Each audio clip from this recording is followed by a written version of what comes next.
Hello, friends. How are you?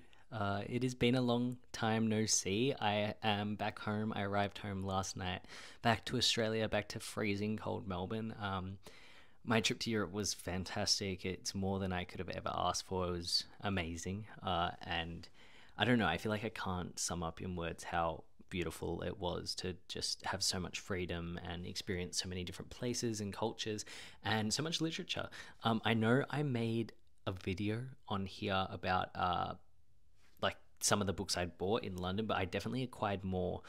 So I thought I'd just give you a big haul of everything I got. I was backpacking, and I ended up having to pay I think we ended up paying like almost 750 Australian dollars, around £500 or so, in shipping stuff home. So it was a lot of money, but it was still cheaper, I think, when you work it out than buying things here. And they just have Europe. We don't have this kind of selection here in Australia, and I prefer buying from bookshops. I feel like the experience. I don't know if you feel that, but the experience of actually buying books like in a physical bookshop rather than online, it's just there's something different about getting to hand select them and something gut wrenching about having to put them back. But I'm very lucky. I did buy way too many. I went out of control. Like, it's not good, and I don't condone buying this many books. This is like ridiculous. But getting home and unboxing them all in a package was like, it was like getting them twice. So I thought I'd at least share them with you. I've seen so many people here as well doing mid-year reading wrap-ups, and I'm definitely going to do that over the next few days. But for now, I thought I'd just start with this, get this out of the way, and then we can move on to what I've been reading, and maybe some winter book recs because it's freezing here in Melbourne. It's like 10 degrees. I got home and got the shock of my life. But yeah, also ignore my eyebrows. I just got them done, so they're a little crazy. And I'm getting a haircut tomorrow because that's also crazy. Hence the beanie my mum made me. But yeah, I guess we'll start. I'm going to start with novels and then work my way to coffee table books because I did get a few coffee table books. And this is in no particular order because they're all mixed up and I literally cannot remember where I bought what. But yeah, here we go. So one of the books I got is Andrew McMillan's Playtime. Here it is. These are all going to be backwards. I'm very sorry, but is what it is. Playtime by Andrew McMillan. This is a gay poetry collection. I got it from Gay's the Word, and I have never heard of Andrew McMillan, but the cover really took my fancy. So I guess that's a short, good read. I love reading poetry in between other books, just as like a palate cleanser almost, as a short read. So I'm excited for that. I then read Kudos by Rachel Cusk, and I bought this as well because I just needed some Rachel Cusk in my life. I didn't want to read it on my Kindle because obviously I'm collecting all the Cusks, and yeah, so I didn't want to read it on my Kindle. I picked it up, I read it, I devoured it. I guess I'll talk. I want to do a mid-year wrap up, but also what I read whilst I was away wrap up, or sort of more of like a June-July wrap up. So I will talk about that more. If you haven't read Rachel Cusk, obviously go and do yourself a favor, especially if you're in a hot place, because I feel like Rachel Cusk gives sweaty hot energy. So you should go and read her. I also bought The Employees by Olga Round. My favorite book this year so far has been My Work, and maybe one of my books of all time favorite of all time is My Work, by Olga Round. So I was very excited for this, and I did read it straight away as soon as I got it. But I'll talk about this more, but I wasn't as impressed with it as I hoped I would be, and I think it was just because I had high expectations. But this is a modern workplace novel, the 22nd century workplace novel. It's set on a spaceship, and yeah, I picked it up. I'm glad to have it, and I do actually quite like this cover. It's quite interesting and different. But yeah, I think I got this from Brick Lane Bookshop. And I'm also like writing where I got them all from inside the book. I got Exteriors by Annie Ernaux. I went to the Annie Ernaux exhibition, which was fantastic. It was in Paris. And I read this on the plane going over on my Kindle, and it's a Fitzcarraldo, and I saw it, and it was like €10. So practically, I was thinking everything is double the price in Aussie dollars. So €10 is like 20 Aussie dollars. So yeah, not that cheap, but cheap for a Fitzcarraldo, because here Fitzcarraldos are like 30 Australian dollars, so still cheaper. Excited for that. Well, excited to have that and add it to the collection. I then got Stag's Leap by Sharon Olds because beautiful Benjamin Journal, my favorite person ever. This is one of Ben's favorites, if I'm correct. So I read an Ballads by Sharon Olds last year. I got that from a bookshop in Phillip Island, and it cost me 50 Australian dollars. This, I think, was only like 20, no, not even €20, like €15 or something. So a bargain comparably. And yeah, I'm not actually sure what this is like touching on in terms of like its themes, but I'm sure it will be amazing. There's also a great On Being podcast by with Sharon Olds, which I really enjoyed. So yeah, excited to read some more Sharon Olds, another poetry collection, another palate cleanser. Yeah. The Slut by Dennis Cooper is next. Trigger warning for this if you look it up. I know this deals with some really heavy themes. I don't know when I'll get to this. I'm sort of scared to touch Dennis Cooper. I've also got I Wished over there, I think. I got this from Gaze of Word, but the reason I bought this is because I'd been wanting to read it. I don't know why I thought it was way thicker. It's not that thick. I think it's like maybe 200 or not even 300 pages, but this is like a gay sort of horror-y sort of like thriller novel, and it could be something interesting, something different if I'm feeling like a really plotty book maybe. I don't know. Maybe, yeah, I don't know. I know a few people have been wanting to read this, but this is impossible to get in Australia. Like literally you cannot get it. I've tried, and so when I saw this I was like, I might as well get it because I probably won't ever be able to get it again. My next read I actually think is going to be this, but this is Wrong Norma by Anne Carson. I bought this in Edinburgh from Lighthouse Bookshop. I think maybe one of my favorite bookshops I went to on my trip. A really beautiful queer owned bookshop, and they had such an amazing selection. Anne Carson wrote the autobiography of Red, if you haven't read that, and very, very smart person. But this is their latest poetry collection, and I'm so excited to read this. It's thick, but it's also so beautiful. Like the covers that Anne Carson has are just chef's kiss, exquisite. I love it. I'm trying to go through these fast because I don't want to bore you, and I feel like I'll tell you more about them as I read them, but this is just sort of what I know about them from picking them up. The Orange by Wendy Cope. This obviously went around TikTok a lot. I love this poem, and this is a selection of poems that Faber put out, I guess, to deal with the TikTok demand. But I'm excited to have this, another poetry collection. I actually got a lot more poetry than I thought, and I'm so glad because poetry is sort of a thing I don't buy a lot of. It's sort of like if I see, it's hard. You sort of just got to take a chance on poetry, and when I see poets I like, I usually tend to pick them up because they're not in every bookshop. I then got this, The Milkman's on His Way. The only reason I picked this up is because I liked the cover, to be honest. I think it's about a gay guy growing up in the 80s or so and grappling with that and what it means to come out to your family during that period. I like the title, The Milkman's on His Way. Sort of groovy, cover's really groovy. It's probably going to be really sad, but why not pick it up? I don't know when I'll get to this, to be honest. I feel like it's just something, it'll speak to me at the right time, and I will get to it. I'll get to all these books. I feel like I cannot buy any more books. Do not let me. I have a list already because all you beautiful people have been putting up your mid-year reading wrap-ups, and you've been making my TBR even longer. But seriously, this is ridiculous. So don't let me buy any more books.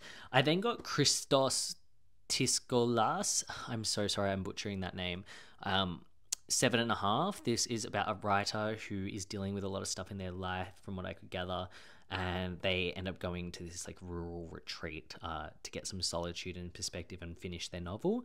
And I don't think that's what they're going to get. I also downloaded this on audio, so I might actually start listening to this soon just for like something plotty to listen to while I'm driving.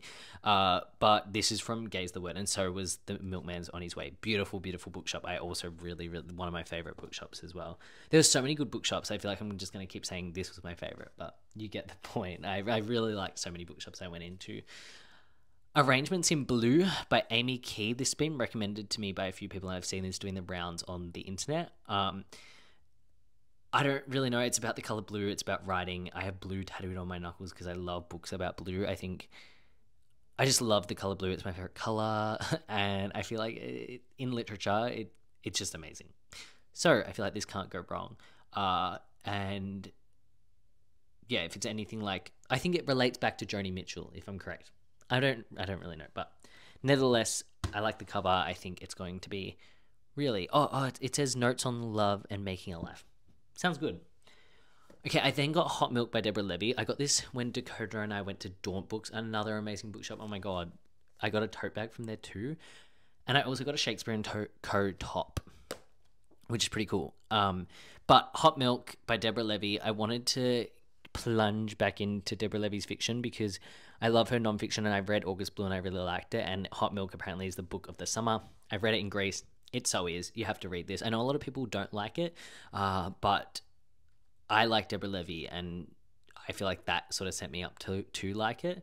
And this is a really hot fever dream novel. I want to talk at length about this because I have a lot of thoughts. And if you've read it, send me a message or like comment because this is craziness, and I only just finished it, so we need to talk.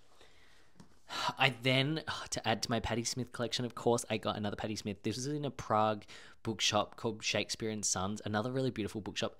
A little bit lazy the way they had like all their books, like there was some damage done to this, and they write on the insides of them with pencil.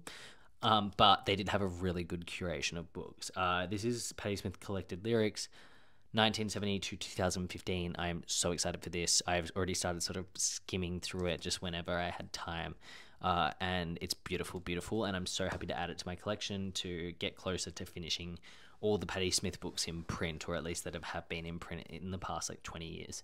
I then got Why Patti Smith Matters by Karen Rose, not written by Patti Smith, but it's like an essay on why she's important in terms of writing, culture, art, music, so many things in between. I love her so much. So, of course, I was going to pick that up. I actually want to get to this sort of soon because I don't know, I love hearing people talk about Patti Smith, of course.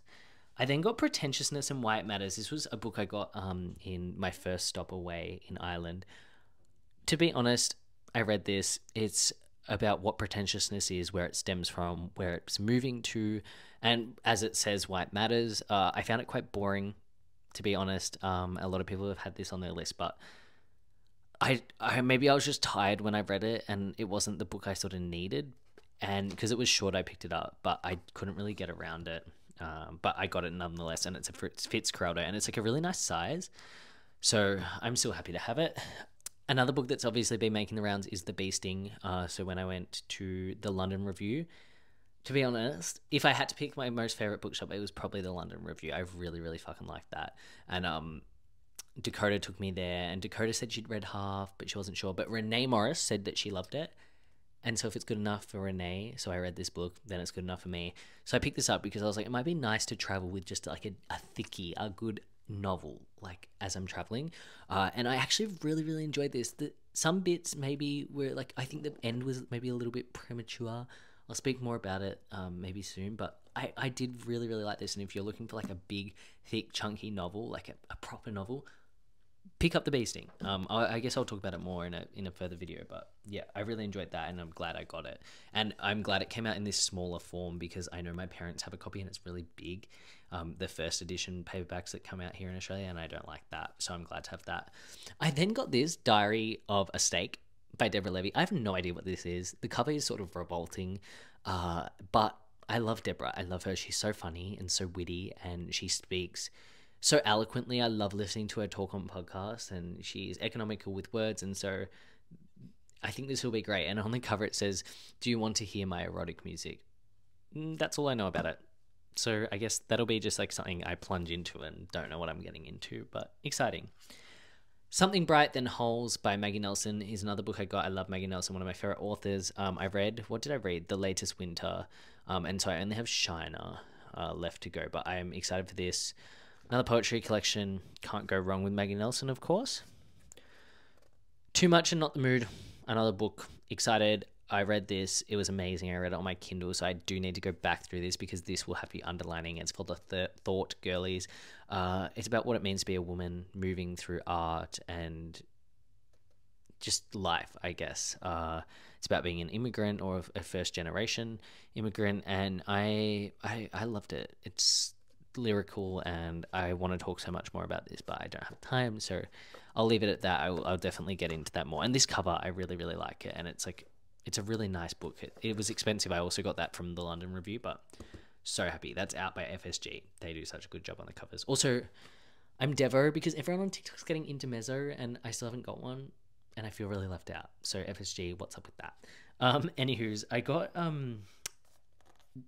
The Picture of Dorian Gray by Oscar Wilde, of course, when I was in Ireland, and I also got De Profundis. I don't know if I'll ever read these, to be honest, but they were really cheap. They were like €5 each, and so I thought, why not, if I do want to eventually read them.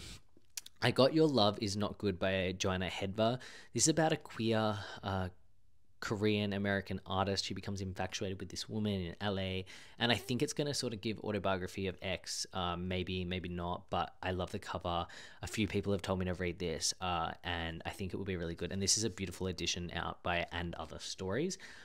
This I did see in Australia once. It was like $60 Australian, And I was like, I can't do that. And then I ended up buying it at the London Review as well. London Review has, oh my God, all I wanted was to see a podcast like or a talk there, but I missed so many by a few days. Like, there was a Maggie Nelson one, or maybe not.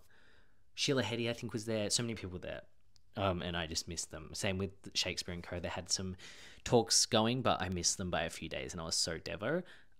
Yeah, my microphone's still on. I then got the Alphabetical Diaries by Sheila Heti. I obviously read this on NetGalley when it came out as an ARC, and this is a collection of diaries from like the past 10 to 20 years that have been alphabetized.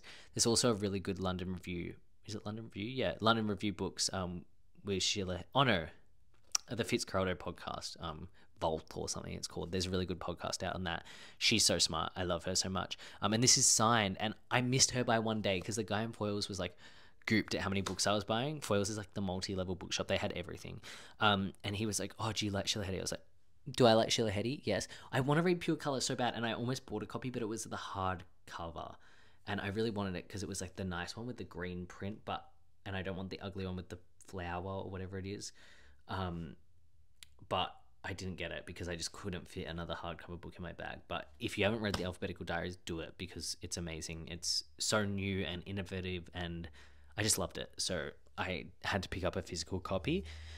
Miss Major Speaks by Miss Major, Conversations with a Black Trans Revolutionary. This is apparently amazing.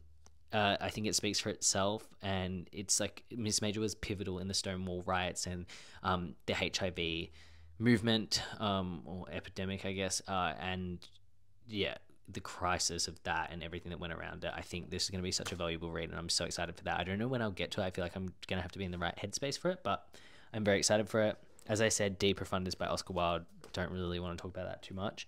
I then got Stillborn by Guadalupe Nettle. This has been on my list for so long. I'm obsessed with books about motherhood, about raising children. I don't know why, but they're just like, they're really speaking to me at the moment. And this is, I'm pretty sure, fiction, but it's talking about the conversations around whether or whether not to have children. I feel like that's a very relevant topic at the moment, and the ethics around that. So yeah, I'm very excited for that, and I will get to that soon, hopefully. These Queer Merboys by Serge Neptune. I have no idea why I bought it. It said signed, and I didn't actually read that it was about merboys, and I flicked through it, and I think it's like an erotic poetry collection about mermen. So I don't actually know if I'll ever read this, but I got it, and it was like a few euros, so yeah.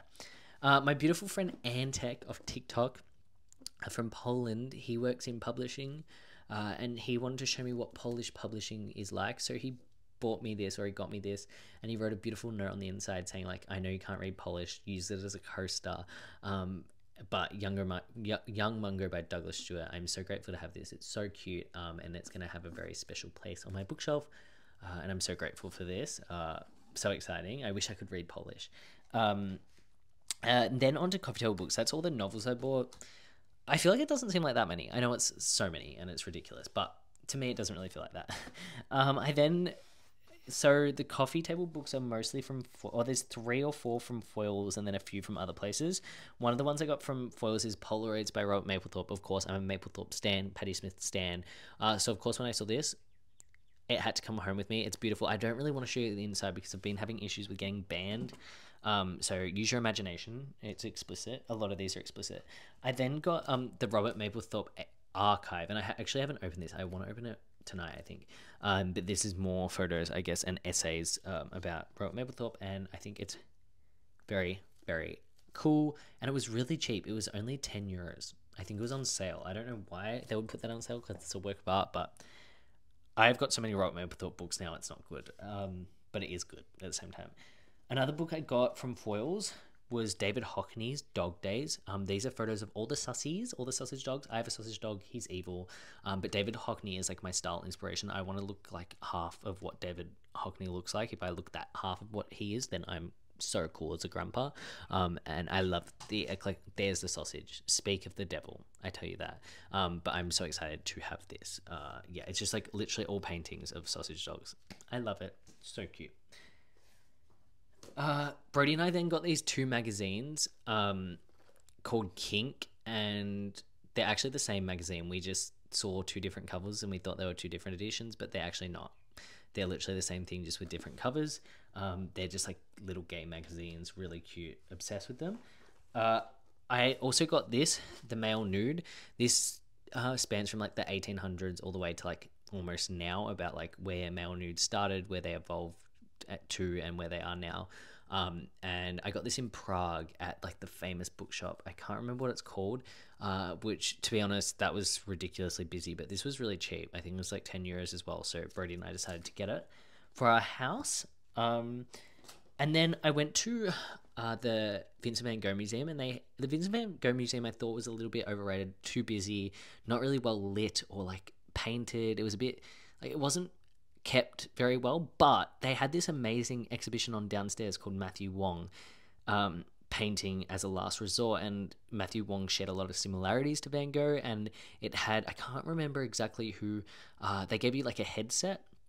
And the audio guide for the Vincent van Gogh part was not good at all, but this part, they'd got a Dutch writer, author, podcaster to like do the voice guide for this, and it was like gave Ocean Vuong vibes in terms of like how softly spoken and intentional he was with these words, and this was amazing. So I wanted a token and a souvenir from this exhibition, because it was like, I think, the most phenomenal exhibition I've ever seen.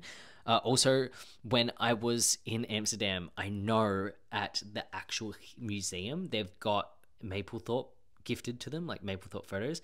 And I went in the line and I said to the guy, look, I am looking for Robert Mapplethorpe stuff.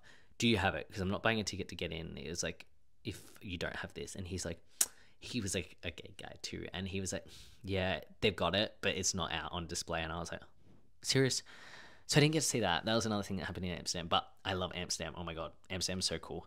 And then finally I got Camera Solo by Patti Smith. This is like literally just a collection of Polaroids by Patti.